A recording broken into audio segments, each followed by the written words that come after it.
Welcome back to the Grateful Road River Homestead. I know it's been a while since you all seen me. Isn't it a beautiful job that Papa Bear did for me? It looks great. As you can see, I have plants here in front of me. I did get started and I thought, I should get the camera out.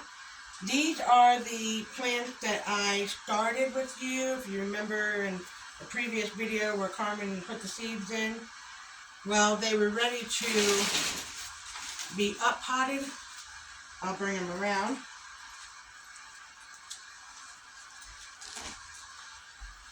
Here we go. Now they look pretty short now, but they were about that tall. And with tomato plants, you'll see the stem has like real fuzzy pieces to it. It looks real fuzzy, and those actually will turn into roots. So when I upplant them, I wait until they get their second set of leaves like this, and then I plant them real deep up to the first set here, and put the dirt or the soil, not dirt, sorry, put the soil around.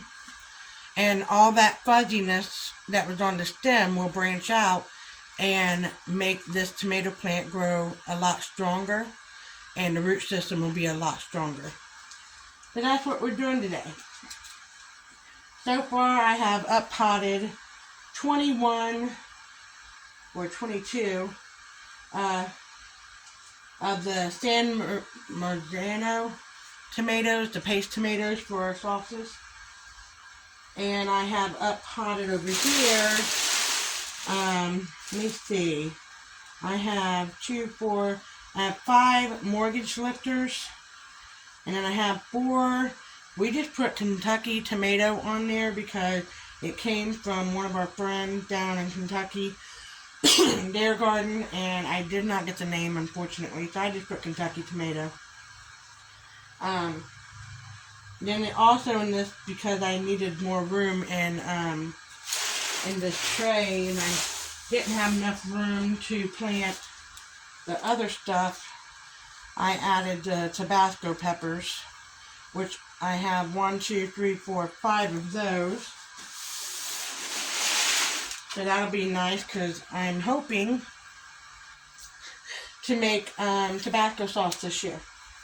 So I'm going to go on over to the table, and what I just now have up potted here were the yellow tomatoes that I got from Baker's Creek. My husband loves yellow tomatoes, and they did really well this year. When I planted them last year, what was it last year? When we had the apartment garden, way back then, they didn't take off so well. So these ones did really well, and now I have 2, 4, 6, 8 of the yellow tomato plants, so that'll be really nice. And I'm getting ready to up pot my habaneros, and there's 4 of those. So let me get my gloves on here. I've already had my hands in the dirt, but I want to kind of wear my gloves because it's still a little chilly out. It's 60 degrees, but when your hands are in wet soil, it gets really chilly. And these ones are not as tall, so I don't have to dig the hole as deep. I'm just going to gently lift it out and put it in that hole, and then surround the dirt around it in the same way with pepper plants as the tomato plant. If you plant them deeper, they'll get a stronger root system. And that's not with all plants, but tomatoes and peppers definitely enjoy being planted deeper. So I'm moving the tag here, the habanero, over so that I don't get them confused with what else is planted in here.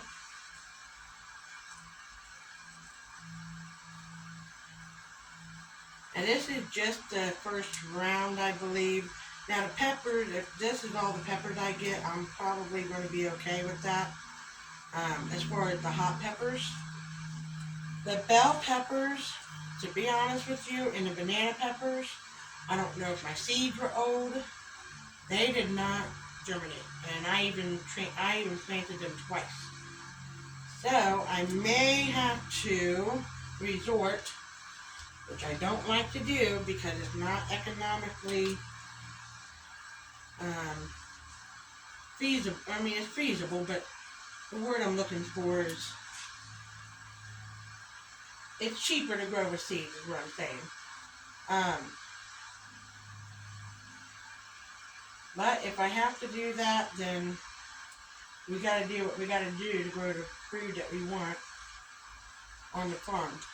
Now, why am I growing all this fruit? There's only 3 of us. You're right. But I'm trying, well, my goal, I should say, is to grow enough food for my family for a year. And, you know, things happen. Drought, bugs, things like that. You can lose a few plants. So I always plant a little bit more, just in case that would happen. And if I have extra, then we share. So that's the reason that I do that. Excuse me. I am going to say that I'm really disappointed in the banana peppers and the it was poblano peppers. And I only had 4 seeds from the no, I had 8 seeds from the poblano peppers that a friend gave me. None of them germinated, so that was sad because I was really interested in trying that because that was one of the peppers that I've never grown before. But like I said, I could always get start somewhere at a nursery or another farm. So the next thing that I'm going to do is go ahead and I have 1, 2, 3, 4, 5 nata pinos. If you remember that the nata pinos meant no heat jalapenos for my husband that doesn't like hot peppers. And I got my soil moistened. I am going to have to get more soil because that bag is down to the last bit in it. And I have other things that I need to transplant here soon. The peas are wonderful. They're about 6 inches tall. I'll take you outside to show you those. I have not put them in the ground yet because it has been like in the 20s at night. And peas can handle the 30s and like, you know, above freezing. But they can handle cold. They're not as strong if you have them out there if it's too close to the freezing mark. And it's been in the 20s here the last couple nights, well, since this weekend. And I said that I'm not going to risk putting them out there. So I have them outside since today's in the 60s. I brought them outside because I want to start hardening them off. Now, some of you that are gardeners that's been doing it for a long time, you know what that means. But some of you that are first-time gardeners may not know what that means. And, you know, these plants have been in my house, which range about 68 to 70 degrees. If you put peas, even though they're a cold weather crop, straight out in the cold from being in that temperature, they will not acclimate and won't be able to adjust to that changing temperature. So what Papa Bear did for me, because that's why I haven't been on a lot of videos, because I've been working a lot. I was working 13.5-hour shifts, and then of course, you know, I drive an hour to work and an hour from work, so that was 15 and a half hours I was away from homestead a day. I just didn't have time. So he's been really helping me out, getting some things done. I've been trying to do what I can do when I'm home. And today I had an early day, and it was a nice day out, so I said, we're going to get out and get this stuff done. So that's why I haven't really been on the videos. I know that some of you are probably asking where Paisley Girl was. Well, Paisley Girl was working away from home. And that is not my favorite thing to do. But my company needed help. They were short-staffed. So I offered to help out. But that's over with now. I'm back to my regular shifts, or I should say regular 8-hour shifts. And it's time to get my focus back on to the garden and the homestead. It's so wonderful, I have to say. It is so, so wonderful to have my husband, who is not afraid to step in and do what he's got to do for the homestead when I get called in for long hours. It's so nice to have that relationship that we have in our marriage. A lot of people say, marriage is 50-50. I do not agree with that. I agree that a marriage is 100-100. Each person has to make 100% choices and sacrifices and helping their spouse, no matter what it is. If you only give them 50%, you're not giving it your all. And that's, that's how we go by here. Everybody has their own dynamics in their family that works for them, and that's wonderful. And that's how we do it here.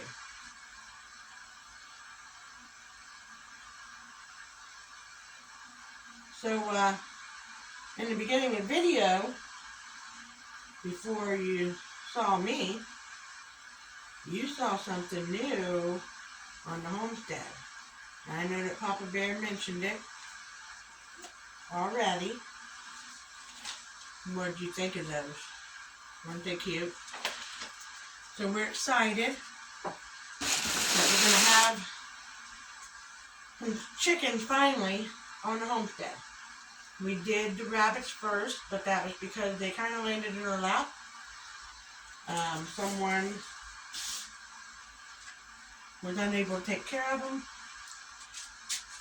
Let me grab a tray here. Older gentleman became ill, was unable to take care of them any longer, and they offered them to us. 2, 4, 6, 7.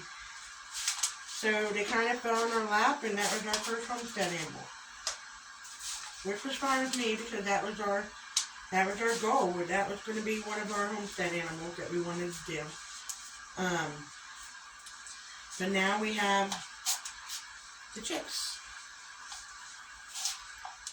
So we're excited about that, and those are what they call Easter eggers. If you know what's going on, seems to be a shortage of chicks. People are having a hard time getting their hands on them.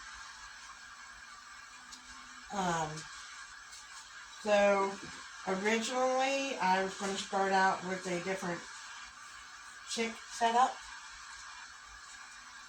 but these were available, and personally I have always um, been intrigued with these kind of chicks. They're not my, what I wanted to do was have chicks that, or chickens, I should say, that could be become broody, so that they can hatch their own chicks. The chicks that I have, they're not known very well for that, and that's okay, because I can get an incubator later on down the road when I'm ready for that next step, and hatch the eggs out that way. And I'm sure that as time goes by, everybody knows chicken math will be getting the kinds that, that our goal is for themselves to brood and hatch their own chicks. But right now, we have Easter eggers. And that's perfectly fine with me, because I've always been intrigued by them. They lay, one is a starlight Easter egger, and they lay starlight, I believe. I could be wrong, this could be backwards. Starlight lights lay green eggs, and then the other is a blue Easter egger, and they lay the blue eggs. So we're going to have blue and green eggs on the farm. Now, some people have this mixed notion that because the eggs are not white, that they're not going to taste the same. Chicken 101. This is how it is explained to me. The egg shell color comes from the gene of the chick. Okay? What they're bred from. But what's inside the egg is still either an unfertilized chick or fertilized chick. The eggs are going to taste the same. It does not change the flavor. People have a lot of mixed emotions about, they think that, well, brown eggs, for example. They think brown eggs are more nutritious and have more vitamins or something. I mean, everybody has their sayings. But personally, from what I have researched, brown egg is no different than a white egg, and a white egg is no different than a green egg. It's just a color. Huh. That's interesting. Kind of like the people of the world. Just because they're different colors doesn't mean that they're any different. They just look different.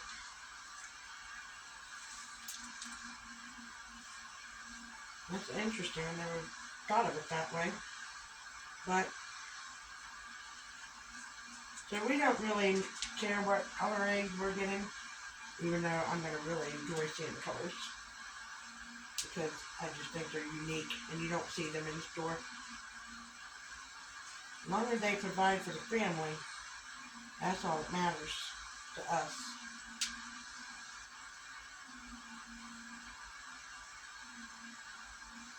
I am currently up-potting the jalapenos, the hot ones. And, like I said, my husband's not a person that really likes hot stuff. Carmen doesn't eat hot things. I grew these basically because A, I like hot peppers, but also I have family members who love cowboy candy.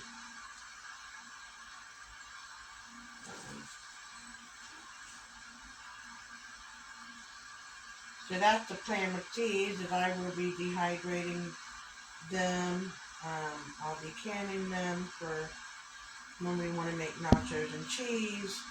And then I'll also be making cowboy candy as well.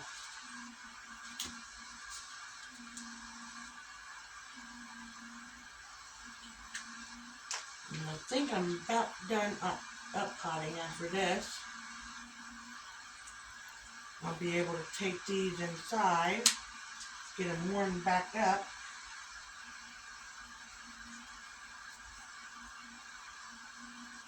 And I can show you, I've got the peas out there sitting in the sun, enjoying the nice weather today.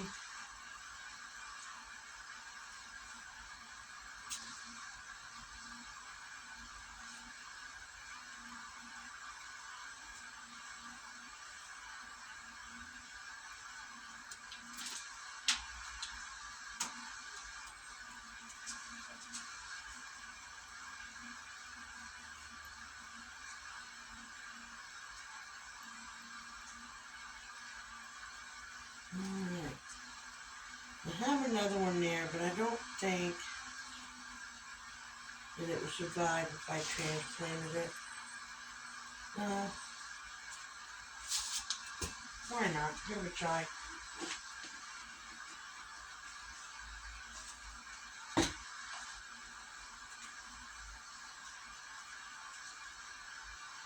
So yeah, a lot of exciting things going on.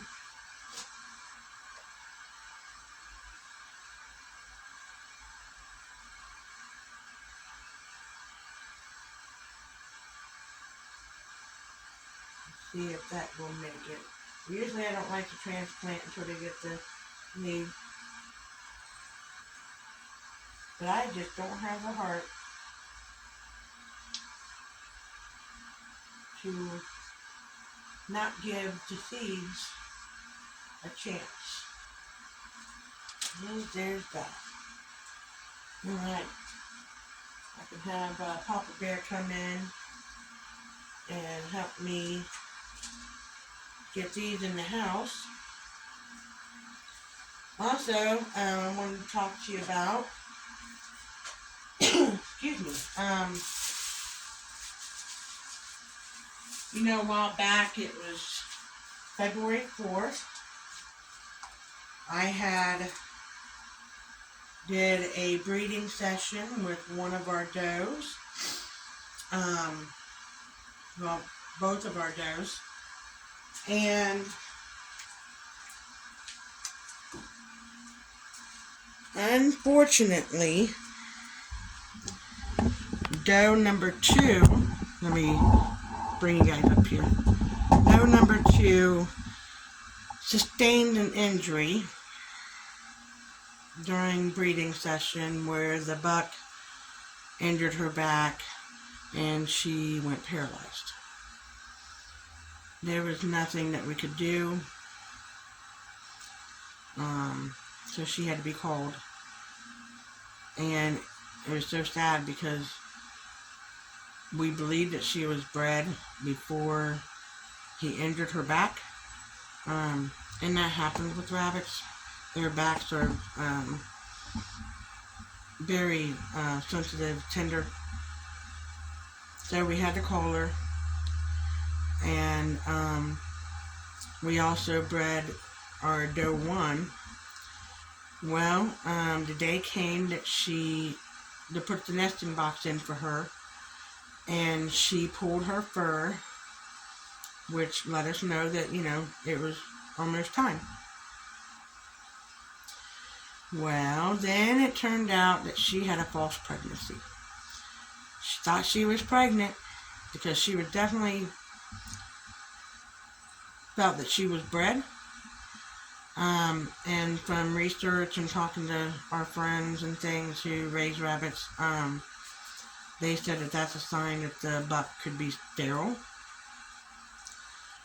So what we're going to do is give him another chance and give her another chance, because I think she wants to be a mama. Because she pulled the fur and everything in the nesting box. Nested. I mean, she did a great job, so I'm hoping that it's not her. I know that it could be him, most likely. But we decided that we contacted a neighbor who raises breeding rabbits, and she had what they call chestnut New Zealand.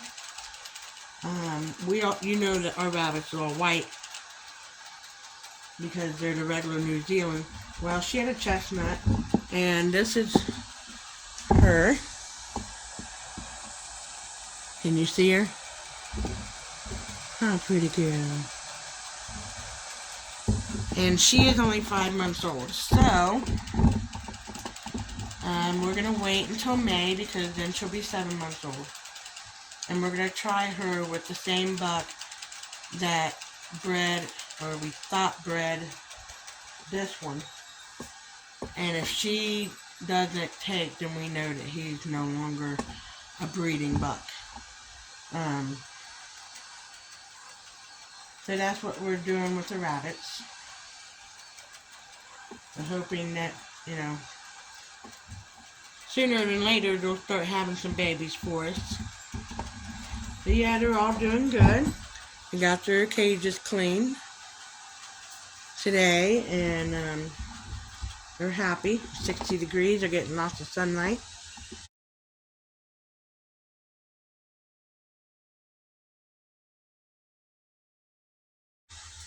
Then over here,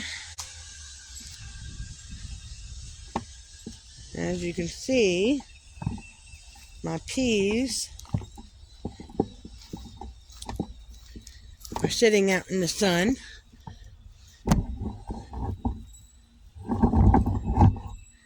Yes, they're flopping over a little bit, but that's normal. I'll make sure, you guys can see. So they're doing really well. They're getting a little dry. I'm sitting out here, so I'll have to water them when we take them in, and they'll spruce back up. So I'm hoping that the weather will get where it's a steady above freezing for a few days, and I can get them acclimated to the garden. So that's the plan. And I'm wondering, I don't know what Papa Bear's gotten into out here. Probably was just talking to you and wasn't even on the camera. Yes, I'm a mess. I worked today. But it is what it is. I think he's in the back. Let's go find out what he's doing. Well, he's filling up the garden. You can probably hear the machine going. The strawberry bed here. And if you look real close, you see the greenery coming through the straw bed. So we're going to be having some strawberries this year. And then if you come over here, sorry about the noise, it's really loud because he's chilling. But our garlic are doing really well. Now I planted 60 garlics, and I think most of them has come up. But to me they're looking really good. In fact, let's see exactly how many I see. So we have 2, 3,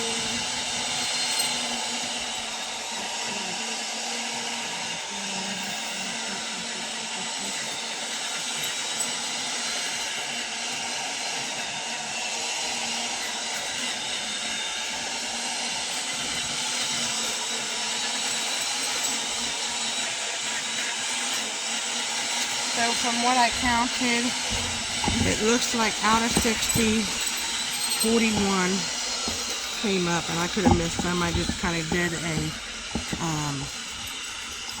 quick count.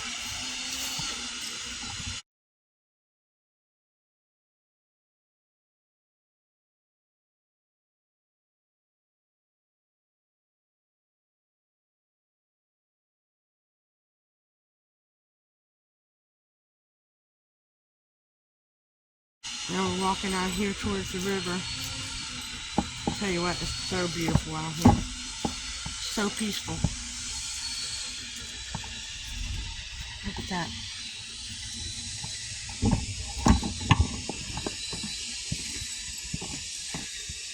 The sun is shining on the water. And besides the tiller, it's so quiet and peaceful out here. We love it. I'm excited. He's getting that done. I'm just ready to really get that garden in there. So that's what we're doing. We're just preparing, doing a lot of spring cleaning and getting things ready because this is going to be our first full spring and summer. We did move in here. It was like June 18th of last year. Too late to get a garden started. I did do like transplanted like the strawberries and things. This year is going to be our first garden on the homestead, and that's just so exciting to us. As I noted, first year gardens are not always the most abundant, and that's perfectly fine.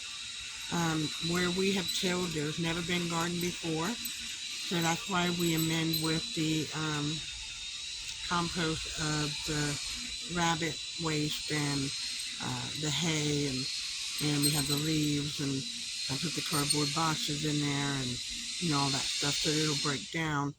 So this year we're just going to be happy to get something started, and that's what we're going to do. And then with the chickens, we have a mobile tractor, which we will be showing you soon. And at the end of garden season,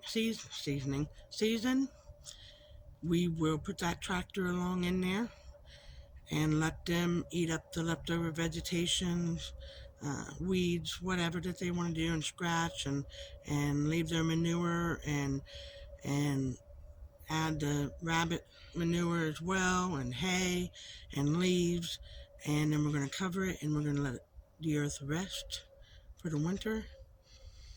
And then hopefully when we uncover that in the spring, we'll have more nutrient dense garden, and that's the goal. Look at Gypsy down here. I don't know if you can see her or not. It's hard for me to. Yeah, she's just down there exploring. Hi, Gypsy girl. What you doing? Just hanging out? But yeah, that's all we're doing. I thank you for joining me today, and joining us on the homestead. We really appreciate you. We are so blessed by you, and we just hope that you're blessed by our videos and that you could learn something. Or if you're not really wanting to learn something, you're just enjoying the video and how funny we are sometimes, that's good too. But we love you, we bless you, and we will see you next time.